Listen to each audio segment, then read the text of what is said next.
하나님 앞에 영광 돌리며 특별히 내가 정말 하나님 앞에 감사해야 될 이유가 무엇인가 하는 것을 여러분이 잘 마음에 새기는 복된 시간 되시기를 주님의 이름으로 축복합니다. 구약시대에 이스라엘 백성들이 하나님께서 모든 삶을 인도해 주심을 감사하면서 하나님이 축복해 주심을 감사하면서 지켰던 대표적인 절기 세 절기가 있습니다. 하나는 유월절이라고 하는 절기고 또 하나는 내추절이라고 하는 절기이고 세 번째는 수장절이라는 절기입니다. 이 수장절이 오늘날 우리가 지키는 추수감사절과 같은 절기이지요. 이스라엘은 1년에 3번 추수를 거둡니다. 그래서 그 추수 때 3대 이 절기와 연결이 되는데 겨울 보리를 거두는 때가 6월절이고 이른 여름의 보리와 밀을 거두는 절기가 맥추절이고 이제 올리브와 포도를 거두는 절기, 그 절기가 수장절입니다. 수장절은 맨 마지막 1년 중에 세 번째로 그렇게 추수를 하는, 그래서 하나님 앞에 모든 것을 감사하며 드리는 그러한 절기가 수장절이고 추수감사절이지요. 수장절은 이스라엘 백성들이 가을에 추수를 다 끝내고 그 추수하게 해주신 것에 대해서 감사를 드리는 절기입니다. 그리고 역사 속에서도 이스라엘 백성들의 모든 그 삶의 역사 속에서 하나님께서 그들을 구원해 주시고 또 그들을 인도해 주신 것에 대한 감사와 연결되어지는 그 절기가 이 수장절, 다른 것으로 표현하면 또 초막절이라고 말하기도 하고 장막절이라고 말하기도 합니다. 그런데 이 사실은 이 절기들은 이 추수한 것만 거두어서 감사하는 절기가 아니라 곡식을 바라보며 우리의 영혼을 바라보아야 하는 아주 매우 중요한 관점을 가지고 있습니다.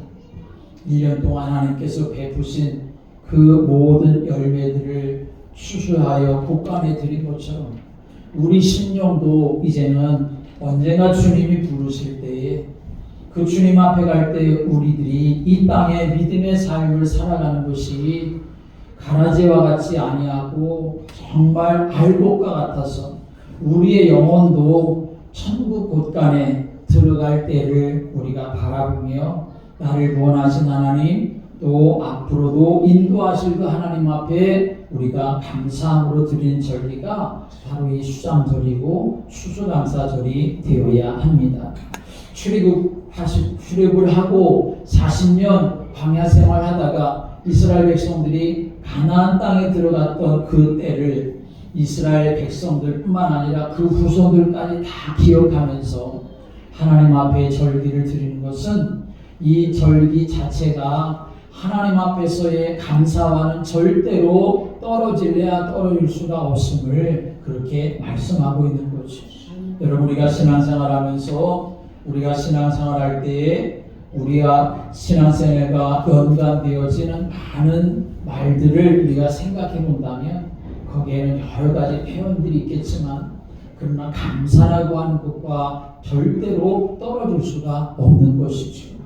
나를 죄악 가운데서 구원해 주시고 나를 사단에게서 해방시켜 주시고 나를 천국 백성 삼아 주신 그 은혜 앞에 우리는 정말 감사하며 믿음의 삶을 살아가야 합니다. 여러분, 사실 우리가 하나님의 자녀가 된 것은 생애 최고의 선물을 이미 받은 것이나 다를 바가 없습니다.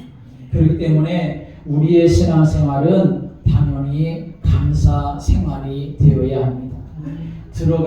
천국에 들어가서 감사할 것이 아니라 이 땅에서 이미 그리스도 되시는 예수님으로 말미암아 우리의 모든 영적인 문제를 해결받고 하나님의 은혜 안에서 살게 하시고 영원한 천국을 보장해 주셨으니 그것으로 인하여 감사의 삶을 이 땅에서 살아가는 것이 마땅한 것이죠.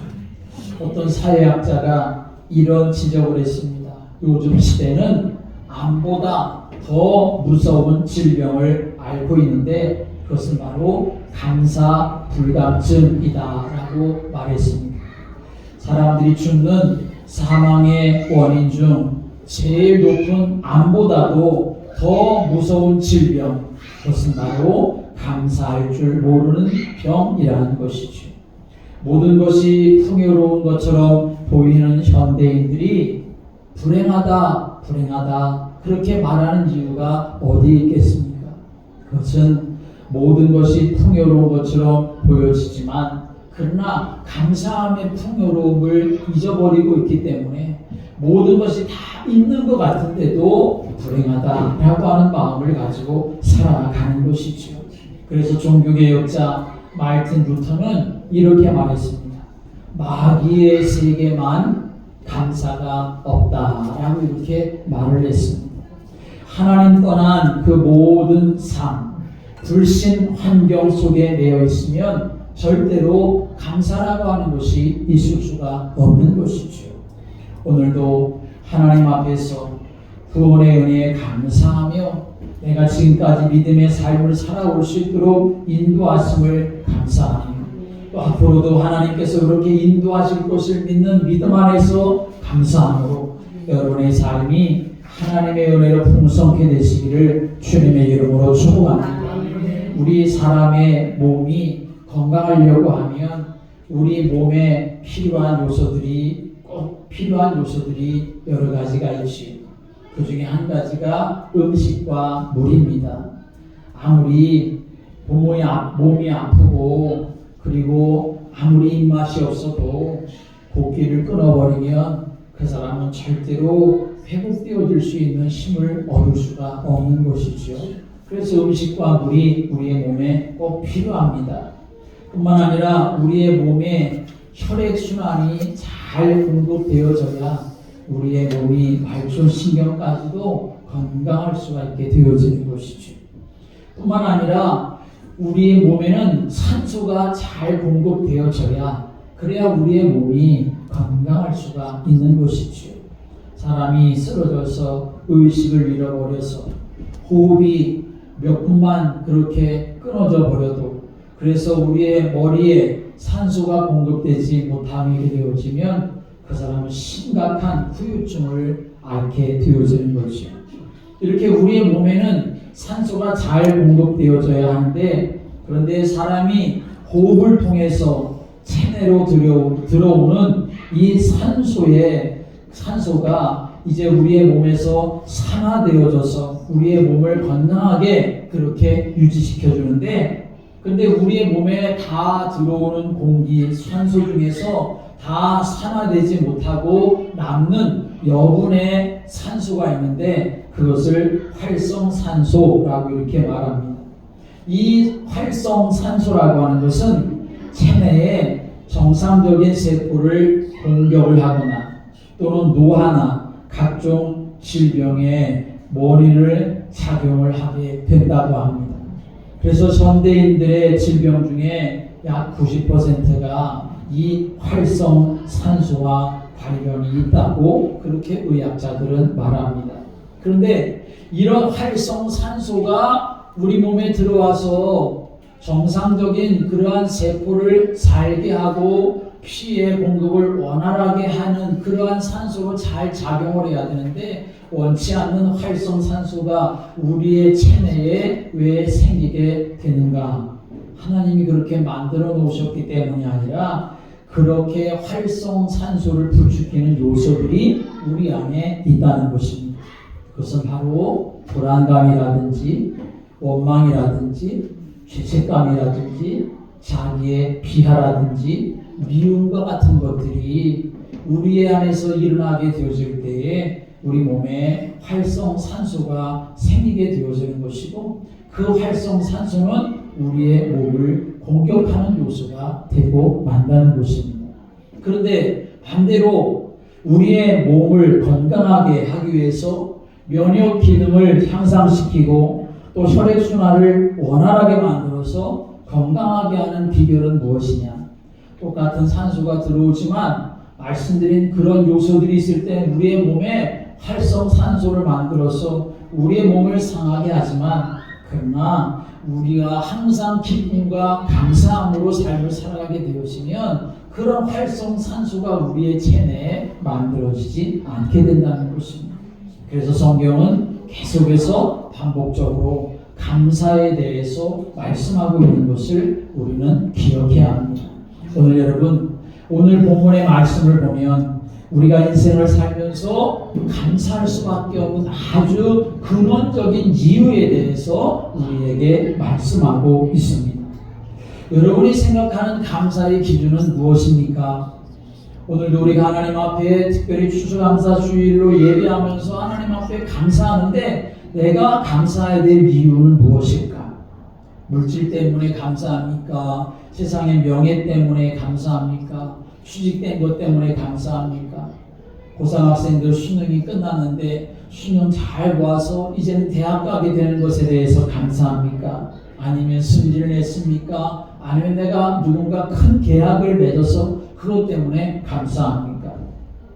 물론 이런 부분도 물론 감사할 일이지요. 그러나 이런 것들이 여러분의 삶에 감사의 기준이 되어서는 안 됩니다.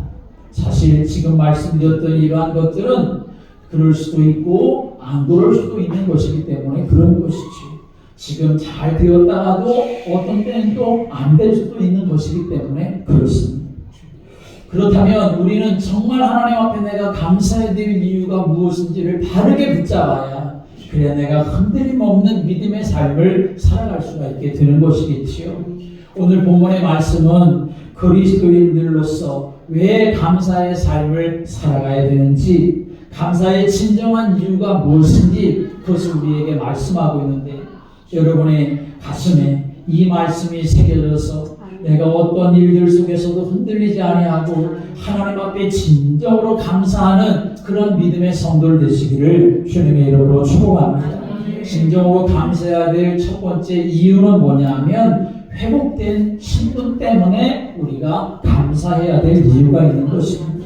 함께 하겠습니다. 회복된 신분 때문입니다. 회복된 신분 때문입니다. 회복된 신분 때문에 감사해야 합니다. 오늘 1절의 말씀은 이렇게 말씀하죠. 1절 말씀 같이 읽어볼까요? 시작. 보라, 아버지께서 어떠한 사랑을 우리에게 베푸사 하나님의 자녀와 일컬음을 받게 하셨는가, 우리가 그렇다더라. 아멘. 오늘 사도 요한 아주 정정당당하게 아주 자기에게 회복된 신분에 대해서 선포를 하고 있는 것이지요. 보라, 아버지께서 어떠한 사랑을 우리에게 베푸셨는가, 하나님의 자녀라 일컬음을 받게 하지 않으셨느냐, 우리가 바로 그러하다라고 이렇게 말하고 있는 것입니다. 사도 요한에게 말이겠습니까? 오늘 예수님을 그리스도로 믿고 영접한 모든 저와 여러분에게도 바로 이러한 은혜가 임하게 된 줄을 믿으시길 바랍니다. 하나님이 사람을 만드시고 우리 사람에게 하나님의 형상을 부어주셔서 하나님의 자녀로 삶을 살아갈 수 있는 신분, 정복하고 다스리고 충만한 그러한 권세 우리에게 부어주셨는데, 창세기 3장의 사건을 보면 다 잃어버리고 말지 않았습니까? 마귀한테 종노릇하게 되어졌습니다. 너희 아비는 마귀다 라고 이렇게 말한 것, 예수님이 말씀하신 것처럼 이제 우리는 하나님의 자녀로 사는 것이 아니라 마귀에게 종노릇하는 그러한 존재로 살게 되었던 것이죠. 그런데 하나님께서 예수님을 그리스도로 보내주셔서 우리의 모든 죄와 허물을 다 십자가에서 담당하심으로 그를 믿는 자마다 구원 얻게 되어지는 하나님의 자녀된 길을 열어주셨는데, 오늘 저와 여러분에게 이런 은혜가 임하게 된 줄을 믿으시길 바랍니다. 오늘 1절의 말씀 보면 우리가 그냥 쉽게 읽고 넘어갈 수 있는 말씀처럼 보이지만, 오늘 이 말씀 보면 우리가 매우 중요한 사실들을 이 말씀 속에서 깨달아야 합니다. 오늘 1절에 아버지께서 어떠한 사랑을 우리에게 베푸사라고 이렇게 말씀했는데, 여기 어떠한이라고 하는 이 말은 헬라어로 포타펜이라고 하는 말입니다. 이 포타펜이라고 하는 어떠한이라고 하는 말의 뜻은 뭐냐면 표현할 수 없는 뭐라도 무엇이라도 표현할 수가 없는 일에 대한 놀라움과 경탄을 말할 때에 어떠한 포타펜이라고 하는 말을 사용하는 것인데 여기서 어떠한 사랑이라고 하는 것은 우리가 말로 다 표현할 수가 없는 놀라운 사랑, 어떻게 말할 수가 없는 그 대단한 사랑, 그 사랑을 말씀하는 것입니다. 마태복음 8장 27절의 말씀 오면 제자들이 배를 타고 가다가 풍랑을 만나게 되지 않습니까?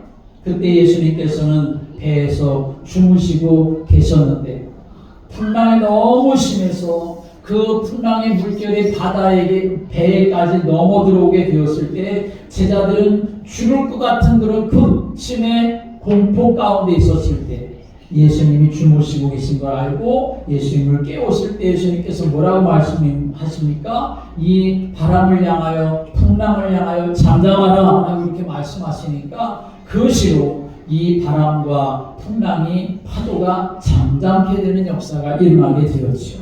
그때 그 예수님의 이 역사를 바라보면서 제자들이 뭐라고 말하냐면 이가 어떠한 사람이기에 바람과 바다도 순종하는가 라고 이렇게 말합니다.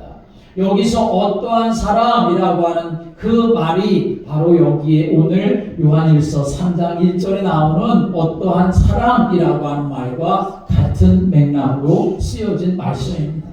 도저히 사람으로서는 생각할 수도 없는 놀라우신 분, 그분이 바로 이분이시구나 라고 이렇게 말하는 것. 그래서 여기서 이분이 도대체 어떠한 분이시기에 어떠한 사람이기에 바람과 바다도 순종하는가 라고 이렇게 말하게 되었던 것처럼 하나님이 저와 여러분들에게 사랑을 베풀어 주신 것은, 저와 여러분들에게 구원의 은혜를 베풀어 주신 것은 사람이 어떠한 것으로도 측량할 수도 없고 계산할 수도 없고 헤아릴 수 없는 사랑으로 우리에게 되어진 것임을 오늘 우리에게 증거하고 있는 것입니다.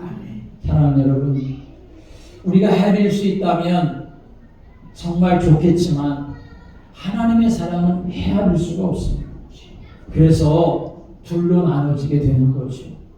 헤아릴 수 없는 사랑이기 때문에 정말 하나님 앞에 감사함으로 정말 온 마음과 삶을 다하여 감사함으로 살아가는 사람이 있는가 하면 헤아릴 수 없는 사랑이기 때문에 아무것도 아닌 것처럼 그렇게 삶을 살아가는 사람도 있다는 것이죠.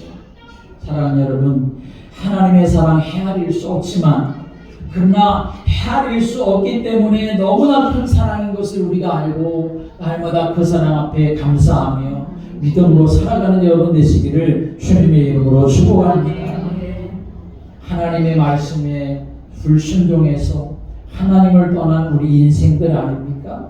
이제는 아무런 자격도 없는 그런 존재가 되고 말았는데 그저 우리가 받을 자격은 죄덩어리, 그 죄의 결과 죽음과 멸망, 그것밖에 우리가 받을 자격이 없는 인생이 되었지만 하나님의 사랑으로 예수님을 그리스도 이 땅에 보내주심으로 우리 인생의 모든 문제를 십자가로 해결하시고 우리가 하나님께로 나아갈 수 있고 자녀된 그런 신분을 얻게 해주신 이 놀라운 사랑 우리가 감사하며 믿음으로 살아가는 여러분 되시기를 주님의 이름으로 축복합니다.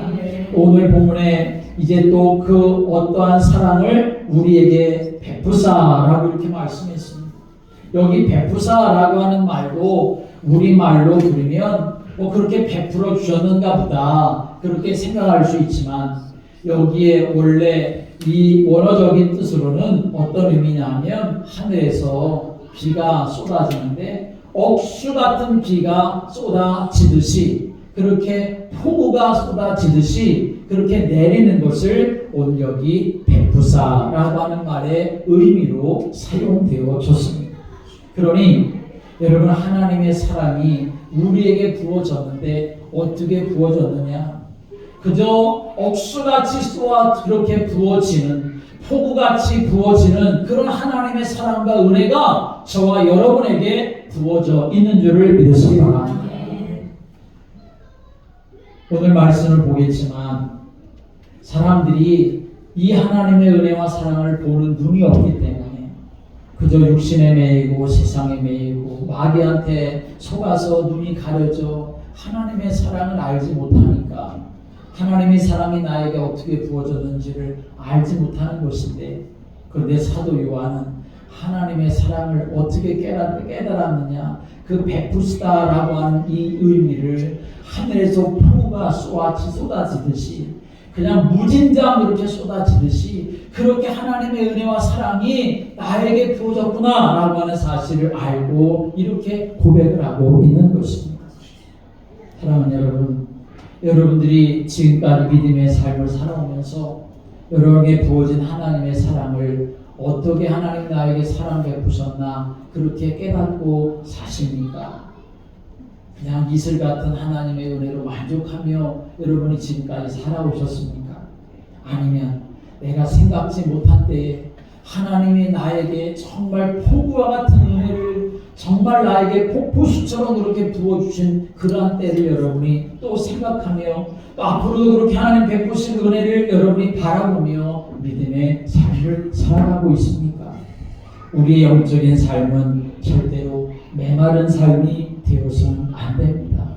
하나님은 우리에게 폭우와 같은 폭포수와 같은 그러한 은혜를 우리에게 부어주시는데 왜 우리의 심령은 이렇게 메마르겠습니까? 하나님의 은혜가 부족한 것이 때문이 아니라 우리의 마음이 닫혀있기 때문에 그러한 때가 너무나 많이 있습니다. 여름 장마에 그렇게 비가 쏟아져도 항아리에 물 한 방울 들어가지 못하는 이유가 무엇이겠습니까? 그것은 항아리에 뚜껑을 닫아놓고 있기 때문이 아니겠습니까? 그러나 오늘 우리가 항상 하나님 앞에 내 자신을 드리고 내 마음의 문을 열고 주님 앞에서 나를 바라볼 때마다 하나님의 은혜가 아닌 것이 없는 것이고 하나님의 은혜가 풍성한 것임을 우리는 고백하지 않을 수가 없는 것이지요. 지금 이 말씀을 기록하고 있는 사도 요한은 나이가 90이 넘는 그러한 때였습니다. 90년 인생 넘게 살면서 이 사도 요한은 여전히 하나님의 은혜를 지금도 이렇게 체험하고 있는 거죠. 폭포수와 같이 폭우와 같이 무진장 부어주시는 하나님의 은혜가 여전히 나에게 지금 계속되어지고 있고 이 땅의 삶을 살아가는 동안에도 하나님은 그렇게 나에게 은혜를 부어주실 것이라는 믿음을 가지고 오늘 이렇게 고백을 하고 있을 뿐만 아니라 오늘 이 사도 요한이 이 편지를 초대교회 성도들에게 보내면서 너희들에게도 당신들에게도 이런 하나님의 은혜가 부어지고 있음을 알라고 또 그 은혜를 체험하며 삶을 살아가라고 우리에게 충고하고 있는 것입니다. 사랑하는 여러분, 이 구원의 감격, 하나님의 자녀가 된 감상, 우리의 근원적인 문제가 해결되어진 이 은혜 속에 우리가 있게 되어서 하나님 자녀라고 하는 신분이 회복되어지는 축복을 우리가 누리게 된 것은 결코 그냥 되어진 일이 아닙니다. 예수님이 십자가에서 그 모든 피를 다 쏟으시고 그 살이 찢겨지시고 결국에선 목숨을 내어주셔서 우리에게 되어진 일이 아니겠습니까? 오늘도 하나님 자녀된 가치를 내가 재발견하고 어떤 문제 앞에서도 어떤 시련 앞에서도 어떤 시험 앞에서도 흔들리지 아니하며 오히려 그 감사의 빛이 더 찬란하게 빛날 수 있는 그러한 믿음의 성도들 되시기를 주님의 이름으로 축복합니다. 그래서 오늘 1절에 사도 요한은 이렇게 시작을 하고 있습니다. 보라 라고 이렇게 말하고 있습니다. 보라는 것입니다. 이 보라라고 하는 것은 헬라어 말로 이데테라고 하는 말인데 감탄사입니다. 한 가지 재미있는 것은 신약 성경에 이 말이 나오는데 오직 눈으로 우리 눈으로 보여지는 것을 말할 때에 사용되어지는 말입니다. 사도 요한은 우리가 하나님 자녀가 된 것을 어떻게 하냐? 보라라고 이렇게 말하고 있다는 것입니다. 함께 하겠습니다. 보라. 보라. 생각만 하지 말고 내가 하나님 자녀 됐다라고 하는 것을 생각만 하지 말고 보라라고 하는 것입니다. 그런데 우리가 하나님 자녀라고 하는 것을 보아야 될 텐데 안타깝게도 하나님 자녀된 모습으로 살아가는 모습이 우리에게 보여지지 못할 때가 너무나 많습니다. 내가 지금 하나님의 자녀로 살아가고 있구나 라고 하는 것을 볼만한 일들도 우리에게 있지만, 그래서 하나님의 사랑을 내가 전하기도 하고 또 복음을 전하기도 하고 주님 나라 복음을 위해서 헌신하는 그러한 내 모습을 내가 볼 때도 있어서 감사하지만, 그러나 그것을 놓쳐버려서 볼만한 것이 없는 볼품 없는 인생으로 살아가는 때가 너무나 많이 있다는 것입니다. 사랑하는 여러분, 사도 요한은 우리가 하나님 자녀 될 것을 보라라고 이렇게 선포합니다. 그런데 이 사실을 볼 수 없는 사람들이 있죠. 그 사람들은 누굽니까? 바로 하나님을 믿지 않은 불신자들은 절대로 볼 수가 없는 것이죠. 세상의 사람들은 믿음의 눈이 없기 때문에 우리의 변화된 신분을 볼 수도 없습니다. 알아볼 수도 없습니다. 그러나 믿음의 눈을 가진 여러분들만은 볼 수가 있다는 것이죠. 여러분이 볼 수 있는 이 눈을 가지고 내가 지금 하나님의 변화된 자녀된 신분으로 살아가고 있는가, 나 자신을 볼 수 있을 만큼 그렇게 믿음의 삶을 살아가야 하는 것을 우리에게 강조해서 말씀하고 있는 것입니다. 이것은 단지 율법적인 권고가 아니라 하나님을 사랑하는 마음이 있으면, 하나님을 사랑하는 강렬함이 우리에게 있으면, 하나님의 말씀을 사모하는 사모함이 우리에게 있으면 그것만큼 우리의 삶은 그렇게 살아가는 삶으로 보여질 수가 있게 된다는 것이죠. 영국의 옥스퍼드 대학교 교수였었던 C.S. 루이스라고 하는 목사님은 원래는 유물론에 심취해 있었던 무신론자였습니다. 그런데 이분이 예수님을 믿게 된 거죠. 그래서 이 루이스 교수님은 예수님을 믿고 난 후에부터는 기독교 변증가로 그렇게 삶을 살아가게 되었는데, 그분이 쓴 책 중에 예기치 못한 기쁨이라고 하는 책이 있습니다. 자신이 예수 그리스도를 믿음으로 인해서 하나님의 자녀가 된 감격을 표현하고 있는데 이렇게 표현을 합니다. 창세전에 자신을 택하셨다는 것, 기독교 가정에서 태어났지만 기독교를 떠났던 자신을 찾아오셔서 구원의 은혜 베풀어 주신 것이 예상치 못한 일이었다라고 말하고 있습니다. 오늘 여러분들은 지금 이 자리에 모여서 예배를 드리는데 어떤 분은 어떤 생각을 하실지 모르지만, 어쩌다가 내가 이렇게 이 자리에 앉아서 예배를 드리고 있는가, 여러분 그걸 한번 생각해 보셨으면 좋겠습니다. 어쩌다가 정말 내가 그저 세상 따라가고 마귀한테 속고 그저 지옥으로 그냥 한 걸음 한 걸음 나도 모르면서 걸어가야 될 인생인데, 어쩌다가 내가 오늘 여기에 나와서 하나님 앞에 이렇게 하나님 자녀된 신분을 회복하며 예배드릴 수 있는가. 이 루이스 목사님은 정말 내가 예기치 못한 일로 인하여서 너무나 감사해서 자기의 인생을 이제는 기독교를 변증한 학자로 그렇게 드리게 되었던 것처럼, 오늘도 내 능력이 아닌, 내 지식이 아닌, 내 실력이 아닌 하나님의 완전한 은혜로 내가 오늘 이 자리에서 예배드리고 하나님 자녀된 신분을 회복했다는 사실로 인하여 여러분의 마음에 하나님을 향한 감사가 풍성케 되시기를 주님의 이름으로 축복합니다. 두 번째로 우리가 하나님 앞에 진실로 감사해야 될 이유는 무엇인가? 산 소망의 특권을 이제 가진 자가 되었기 때문에 그런 것입니다. 함께 하겠습니다. 산 소망의 특권을 가지게 되었습니다. 산 소망의 특권을 가지게 되었습니다. 산 소망, 살아있는 소망을 이제 우리가 가진 특권자가 되었다라고 하는 것입니다. 사도 요한은 하나님의 큰 사랑으로 인해 하나님의 자녀가 된 성도들의 삶은 이 세상 사람들과 다를 수밖에 없다라고 말합니다. 왜 다른가? 이제 우리가 산 소망을 가진 자가 되었기 때문이라는 것이죠.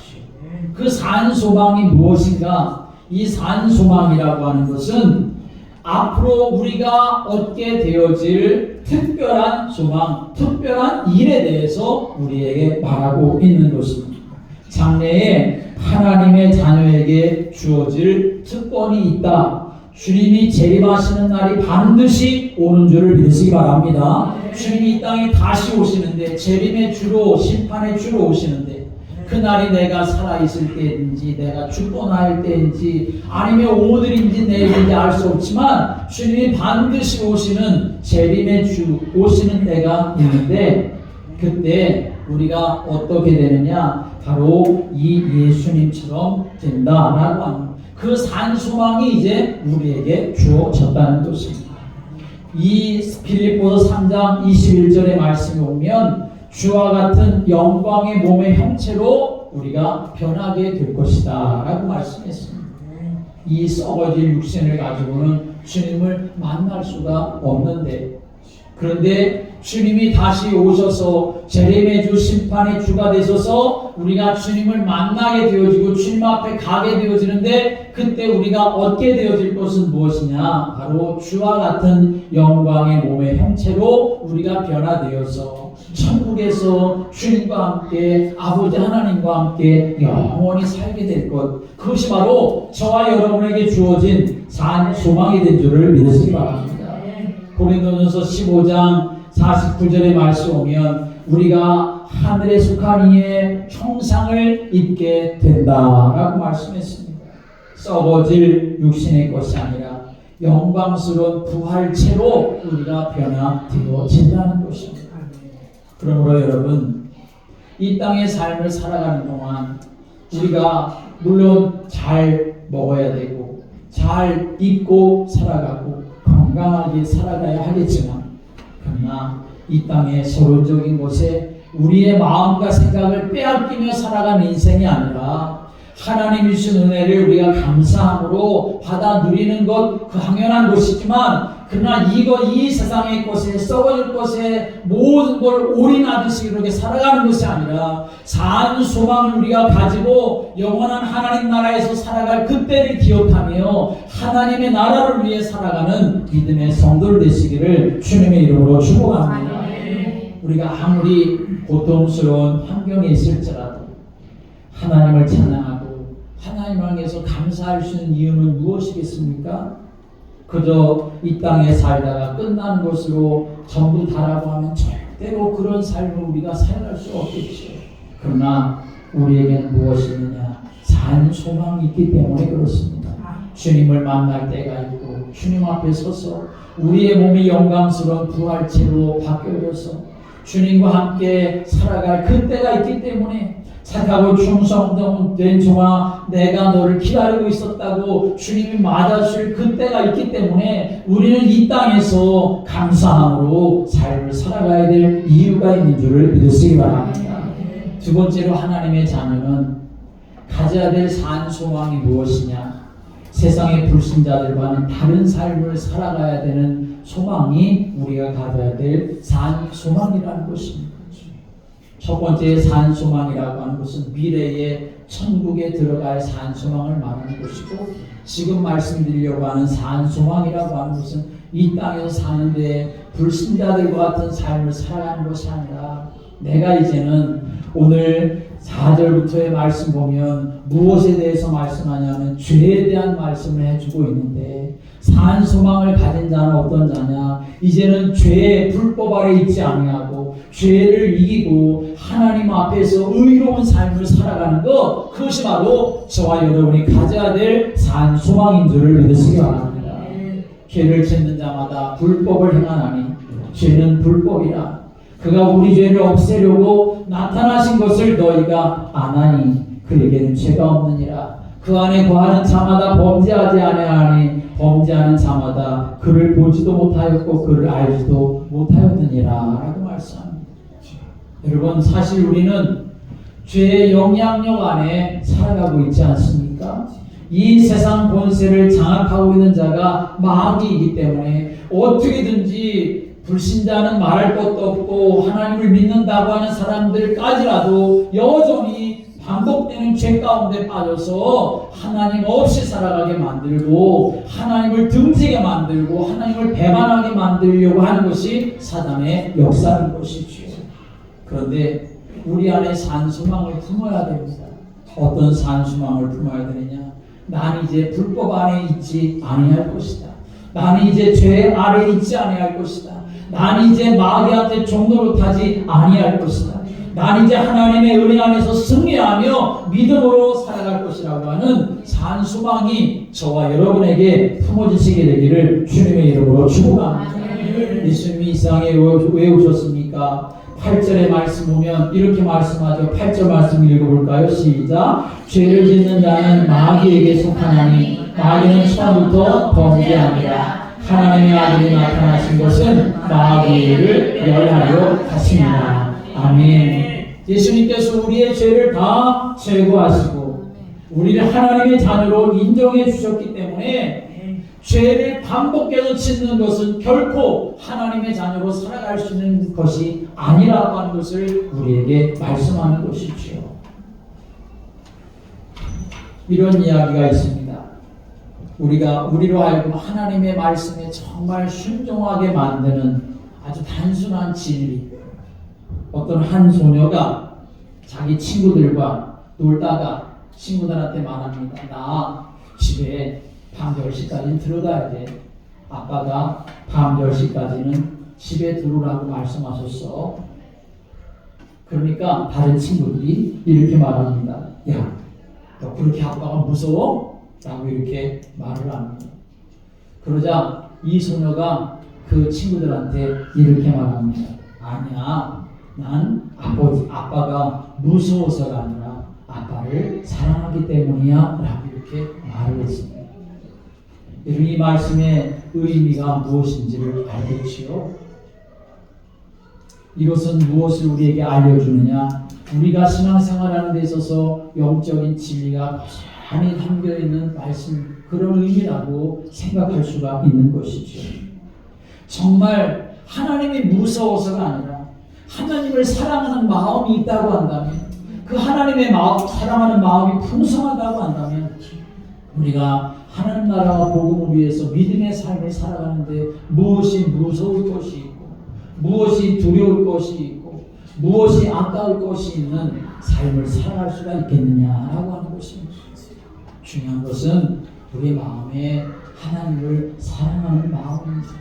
그 소녀가 아빠가 무서워서가 아니라 아빠를 사랑하는 마음이 너무나 크니까 아빠의 사랑, 그 마음을 알아서, 그래서 그가 아빠를 무서움이 아니라 사랑하는 마음으로 그의 삶을 살아갈 수가 있게 되었던 것이죠.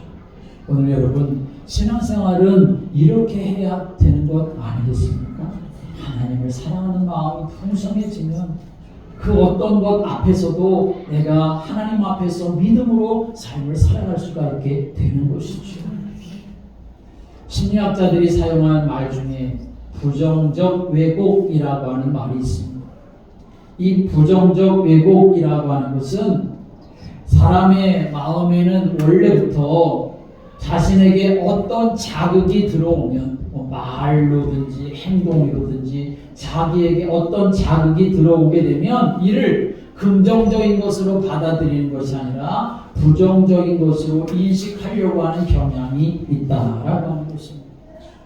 좀 모든 것들을 긍정적으로 받아들이면 얼마나 좋겠습니까? 뭘 하나를 바라봐도 긍정적으로 볼 수 있다면, 뭘 하나 내가 느껴도 긍정적으로 생각할 수 있다면 정말 좋겠는데, 뭘 딱 하나 바라봤을 때 긍정적으로 바라보기보다는 부정적으로 받아들이는 경우가 우리 사람들에게는 일반적이라는 거죠. 왜 이렇게 있습니까? 성경적으로 우리가 해석한다면 우리 인생들이 하나님을 떠나있기 때문에 창세기 3장 이후로 우리 인간의 영이 죽고 마귀한테 영향받아 종로로 타고 삶을 살아가고 있기 때문에 그런 인생을 살아가게 되는 것이죠. 그런데 우리가 거기서부터 자유함을 얻을 수 있고, 그리고 긍정적인 인생으로 살아갈 수 있고, 감사함의 인생을 살아갈 수 있는 것은 바로 마귀의 일을 멸해버리신 그리스도가 되시는 예수님, 그 예수님의 사랑이 우리 안에 담아지게 되어질 때에 우리는 이 땅에서도 하나님이 기뻐하는 믿음의 사람으로 살아갈 수가 있게 되는 줄을 믿으시기 바랍니다. 하나님 앞에서 이 추수감사절에 내가 감사할 이유가 무엇인가? 세상적으로도 삶을 살아오면서 내가 감사할 이유도 내가 발견해야 되겠지만, 그러나 영적으로도 내가 정말 하나님 앞에 감사해야 될 이유를 내가 꼭 마음에 간직하는, 그래서 회복된 신분으로 인하여 감사하고 산 소망을 내가 이제는 갖게 되어져서 감사하고, 그래서 그 감사한 마음으로 하나님 앞에 영광 돌리며 삶을 살아가겠노라고 하는 그런 믿음의 결단이 여러분들에게 담아지고 또 있게 되기를 주님의 이름으로 축복합니다. 기도드리겠습니다. 하나님,